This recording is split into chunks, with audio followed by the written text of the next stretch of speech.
Lady Nayoan yakin Randy Kejaernet tak akan selingkuh lagi. Diketahui, Randy Kejaernet sempat ketahuan selingkuh dari Lady Nayoan dengan rekan sesama artis, Syahnaz Sadiqah. Imbas dari perselingkuhan tersebut, rumah tangga Randy Kejaernet dan Lady Nayoan sampai nyaris bercerai. Namun, kini Lady Nayoan sudah memaafkan sang suami yang telah menyakitinya.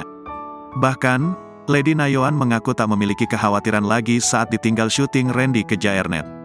Kemarin udah dicoba, harusnya dia ngajak anak-anak, jelas Lady Nayoan, dikutip dalam kanal YouTube Melanie Ricardo pada Kamis, tanggal 1 September tahun 2023. Lady Nayoan telah memaafkan Randy Kejaernet sepenuhnya.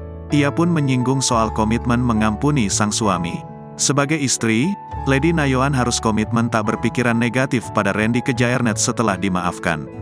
Makanya aku sebuah komitmen, mengampuni juga komitmen kalau aku masih ada pikiran negatif. Ya aku jangan ambil komitmen mengampuni, kata Lady Nayoan.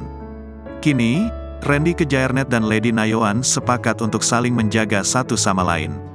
Pun mereka berjanji untuk saling menjaga diri ketika berada di luar rumah. Aku sama Randy komitmen saling menjaga diri, saya seorang istri. Randy aku lihat dia tahu diri, jelas Lady Nayoan. Sementara itu, anak-anak Lady Nayoan dan Randy Kejaernet turut merasakan kondisi orang tuanya. Ketika Randy Kejaernet dan Lady Nayoan bertengkar, ketiga anaknya sempat jatuh sakit.